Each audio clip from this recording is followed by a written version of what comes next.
न्यायाधीश अरुण मिश्रा को Cosmo humanist Dhiman विजय मानकर का जवाब। अंतर्राष्ट्रीय न्यायिक कॉन्फ्रेंस 2020 नई दिल्ली में 22 फरवरी को अपना अभिभाषण देते हुए सर्वोच्च न्यायालय के न्यायाधीश अरुण मिश्रा ने प्रधानमंत्री नरेंद्र मोदी की भूरी भूरी प्रशंसा की, जो कि एक वर्तमान न्यायाधीश के आचरण के मापदंडों से सुसंगत नजर नहीं आती। न्यायाधीशों को सामान्य जनता या चुने हुए जनप्रतिनिधियों से रूबरू न होने का मानदंड है, वही सार्वजनिक तौर पर किसी भी व्यक्ति की प्रशंसा या निंदा न करने का भी। यह न्यायपालिका के निष्पक्षता का एक प्रमुख आधार है। इन बातों को दरकिनार करते हुए न्यायाधीश अरुण मिश्रा ने नरेंद्र मोदी को एक अति बुद्धिमान, वैश्विक विचार वाला, स्थानीय कार्य करने वाला महान नेता बताया, तो वही भारत के लोकतंत्र को उनके नेतृत्व में सफल होते हुए बताया। साथ ही जिस काल में महाभारत हुआ भी न था एवं गीता लिखी भी न गई थी, ऐसे 5000 वर्ष पूर्व भारत पाकिस्तान में रची बसी सिंधु सभ्यता को उन्होंने वसुदेव कुटुंबकम बताया, जहां भारतीय लोकतंत्र एवं संविधान सम्मत अधिकारों एवं सर्वसमावेशक विकास की कमियां एवं उनके उपाय उन्हें नजर नहीं आए।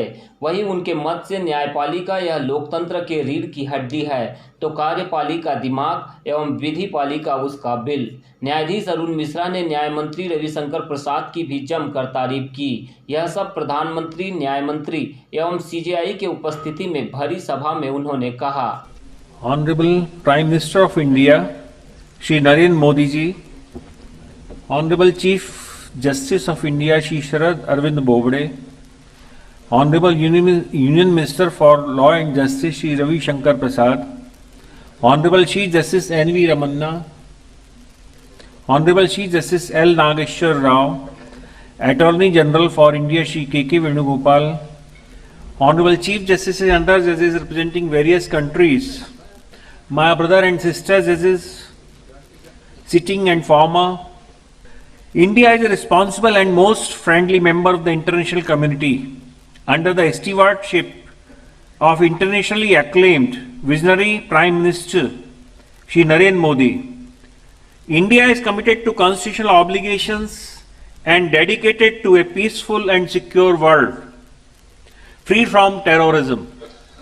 In the process of development, preservation of environment is considered supreme. Indus Valley civilization, as told by Justice Ramanna, he has stolen my word, is a reflection of our long cherished philosophy of Vasudev Kutumbakam. The whole world is one single family. Dignified human existence is our prime concern.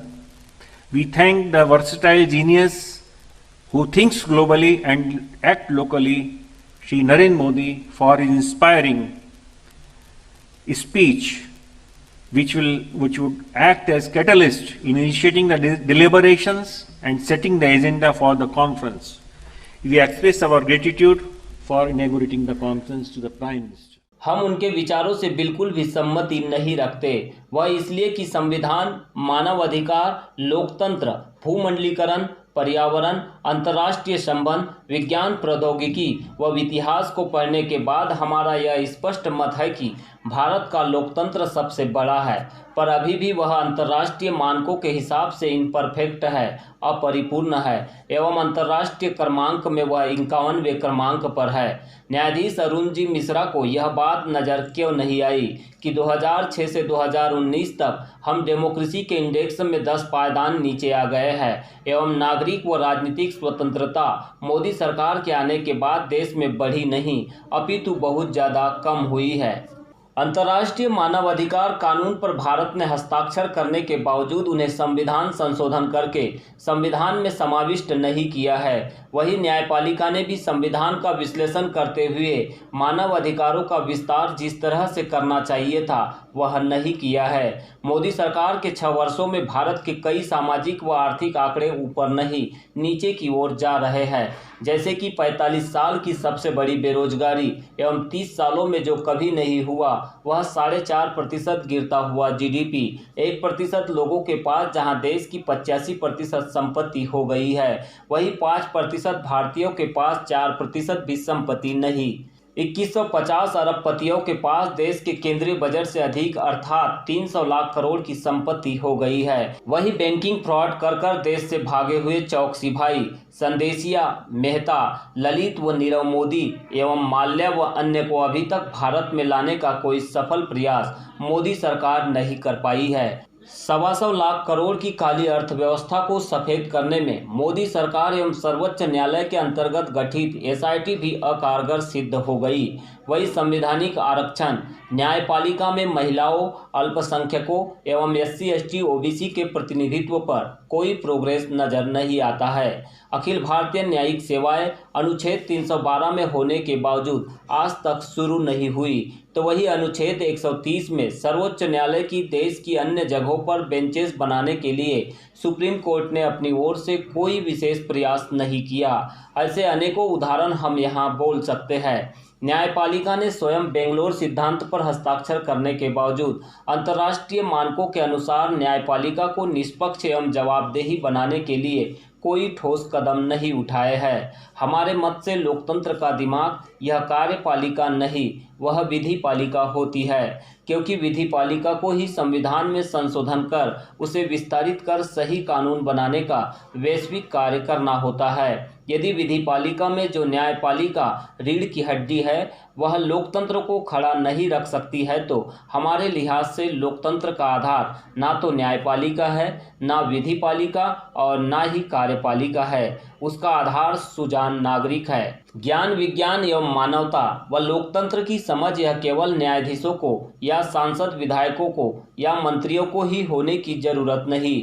यह समझ हर नागरिक को, हर इंसान को होनी चाहिए, तभी लोकतंत्र सफल होता है। आपके द्वारा व्याख्यात न्यायपालिका रीढ़ की हड्डी, विधि पालिका बिल एवं कार्यपालिका दिमाग, यह लोकतंत्र की आधुनिक समझ व परिभाषाओं के मानकों पर खंडित व विभाजित नजर आती है। पढ़े लिखे एवं सुजान सांसद एवं विधायक नहीं होंगे तो सरकार अर्थात कार्यपालिका को ही देश को गुमराह करने का रास्ता आसान हो जाता है।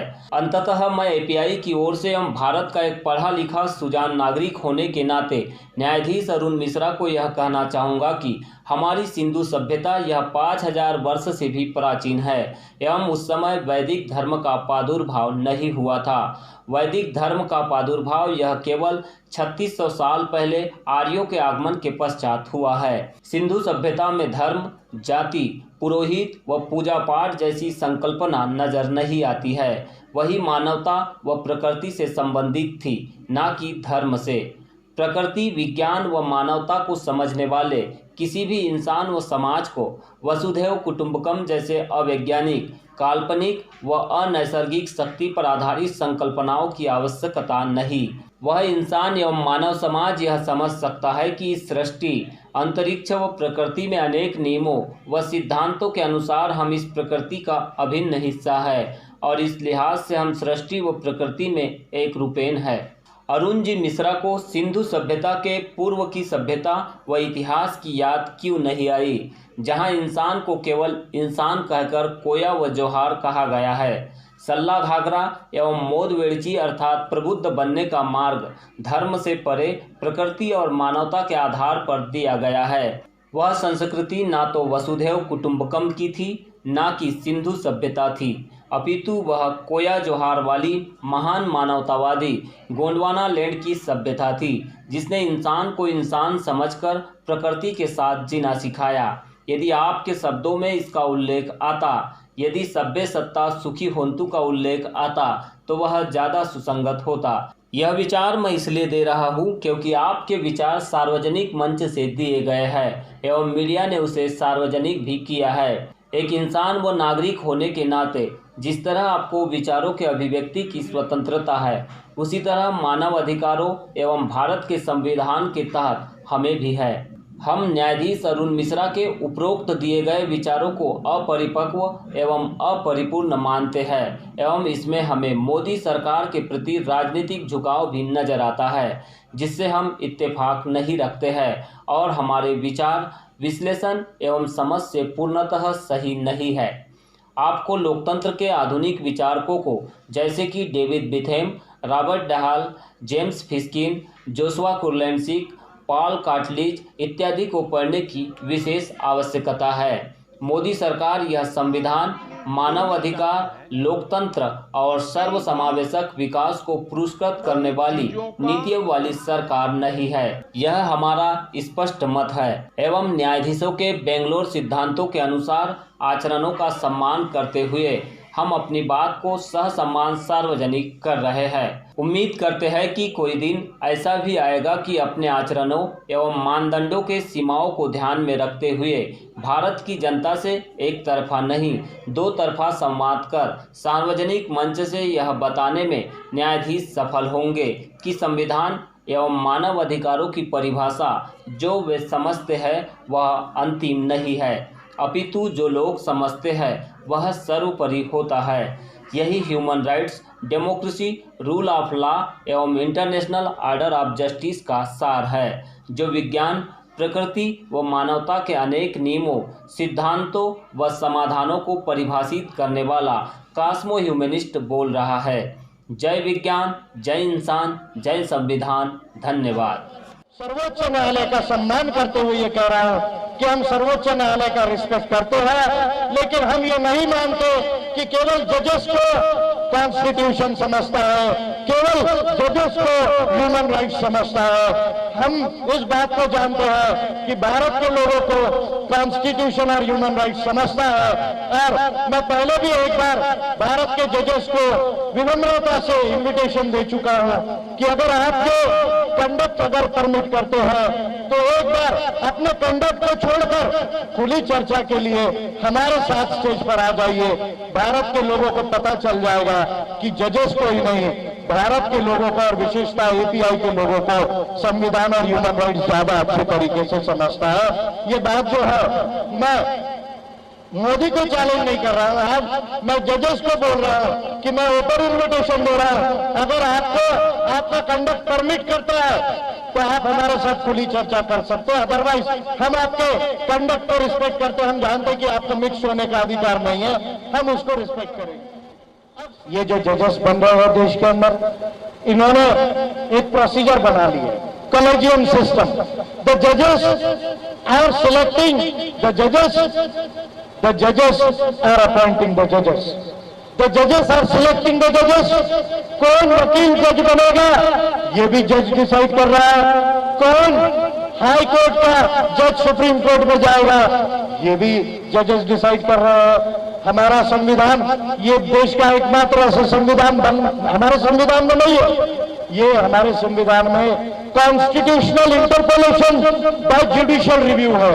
यानी हमारे संविधान में जो नहीं था उसको न्यायपालिका ने इंटरप्रेट करके ये लाया। तो जजेस आर अपॉइंटिंग द जजेस। अरे चपरासी का भी रिक्रूटमेंट एग्जामिनेशन से होता है, कलेक्टर का भी रिक्रूटमेंट एग्जामिनेशन से होता है, साइंटिस्ट का भी रिक्रूटमेंट एग्जामिनेशन से होता है। तमाम जितनी गवर्नमेंट की सर्विसेज है, पोस्ट है, उसके अंदर में तमाम जितना सिलेक्शन, अपॉइंटमेंट, प्रमोशन प्रोसीजर्स के लिए कहीं ना कहीं ऑब्जेक्टिव क्राइटेरिया है कि एग्जामिनेशन होगी, पास करो, ट्रेनिंग लो, फिर आप ज्वाइन करो, परफॉर्म करो, प्रमोशन लो। इस तरह का ऑब्जेक्टिव क्राइटेरिया है।